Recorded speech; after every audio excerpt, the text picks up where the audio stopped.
একই জমিতে কীভাবে একাধিক ফসল চাষ করা যেতে পারে এখানে তার নমুনা। এই যে দেখতে পাচ্ছেন, এ পাশটাতে করলা,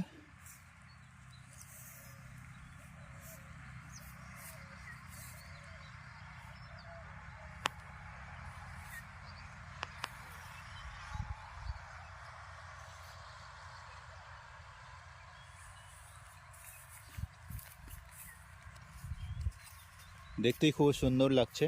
এই যে করলার ফলও এসে গেছে।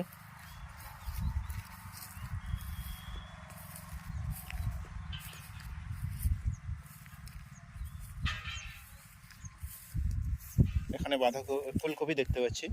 এই যে এই সাইডটাতে বাঁধাকপি, এই দেখুন বাঁধাকপির পাশেই পুরো লাইন করে তিতা করলা লাগানো হয়েছে এবং উপরে মাচা